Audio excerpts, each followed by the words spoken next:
Hello and welcome to another day's video. Guys, it's Friday. We made it through the week and we made it through Vlogtober. Oh my gosh, I'm so happy it's all over.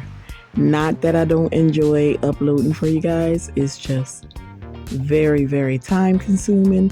And trust and believe when I tell you, YouTube is not for the weak.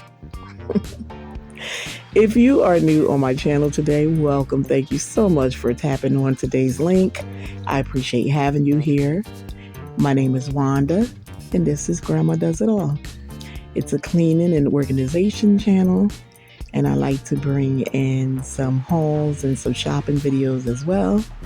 Sit back, relax, and enjoy today's upload. While you're here, I'm asking that you leave me a comment so I can properly welcome you to my channel. And please, by all means, share me out with your family and friends and on your other social media platform. And I thank you in advance. For all the returning family member, thank you so much for rocking out with me. It's greatly appreciated. I am going to try to go live for you guys this weekend, just so we can chat it up a little bit about this week's uploads and how we conquered getting through the whole Vlogtober series. Guys, let's go ahead and move right on into today's content. Today we are going to discuss the immigration letter. For anyone who is new on my channel, I am currently separated from my husband, who is Nigerian.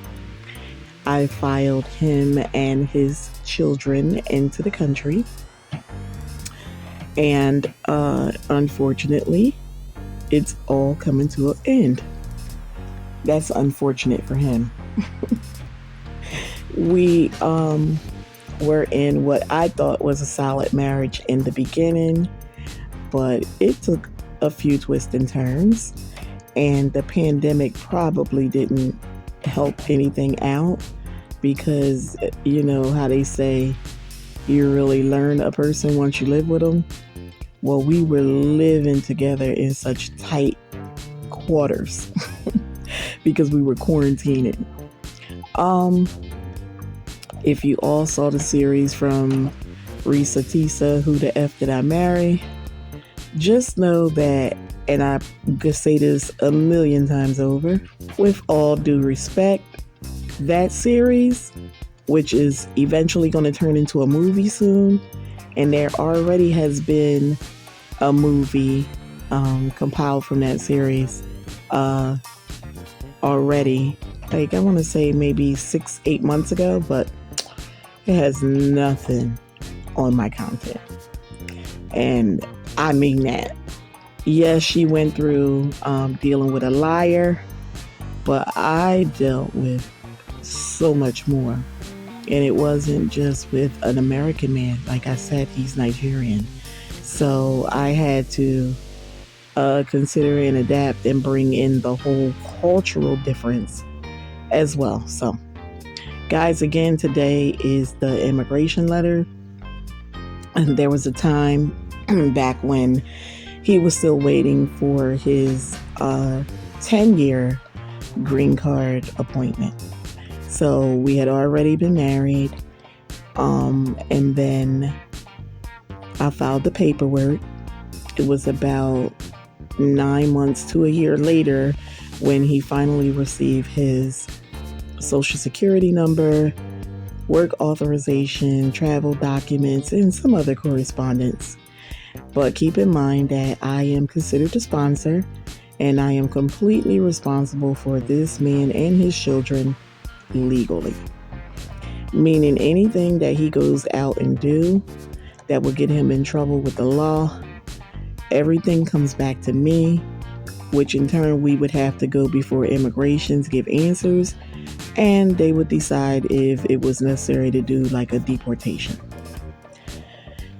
Guys, he got a great woman. And yes, I'm going to go ahead and pat myself on the back, because I've always lived my life and walked the fine line. I abide by all rules and regulations wherever I am. So in the eyes of someone that's, married to an American who has filed them in, that is a big deal. So, like I said, we had already gone through the 2-year green card, and that put him at ease as far as having some documents. So now he's free to move about. He's free to find employment, which I've already shared some stories about that. But now we're applying for like a non-driver's license because he wasn't licensed as a driver. So he had to start from scratch. He was speaking back and forth to a lot of his friends who were previously filed into the country, and they were telling him different things that they had to go through. So it kind of gave us an idea what to expect.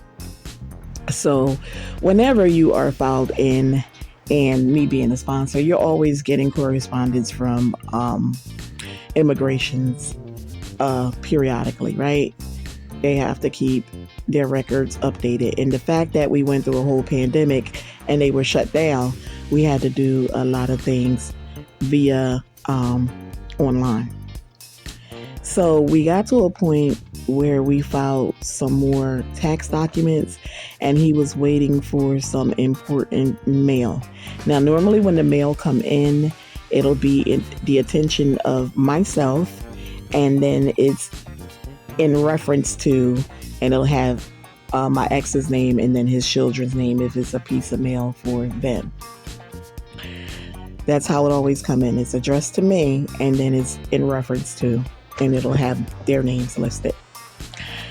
Well, he had spoken with the guy that filed all our documents for us, and he was telling all of those guys that they should be expecting some new paperwork to come in the mail, because since the pandemic happened, some things have changed. So one day I was at work, and obviously this said mail had finally arrived, and he was calling me throughout my work shift like, the letter is here, I have the letter here, I don't clearly understand what it's trying to tell me to do. And I kept saying to him, I can see the letter when I come home, I'll go over it. I've already tried to contact these people severally and nobody's picking my call. I said, it's late in the evening, they're already closed for the day. When I come home, I will look at this letter and I will attempt to call them tomorrow. Guys, it was like this letter was, you know how they say money burn a hole in your pocket? Well, this letter had this man on 1,000. I finished my work shift and I got off at 11 and I came on home. And by the time I got out of the shower, he was standing in the bedroom with this letter. So he brought the letter over to me, and I'm looking at it like, okay, so why are your panties in a bunch? Panties. Why are your panties in a bunch? And you haven't even opened this letter. How in the hell do you even know what they're requesting for you to do? Like, what do you know? Did they send two? And he's like, no, I've been calling them severally. Nobody's picking my call. But he's saying one of his other friends had got a letter as well. I'm like, well, what number are you dialing? Here, it's here. This fool flips the letter over to the right side where it's addressed to him and where it's coming from. Do you know that he was dialing the zip code? I'm like, what damn phone number, start with 081? I'm like, are you kidding me? Oh yeah, I had to think about it. He's a freaking nut.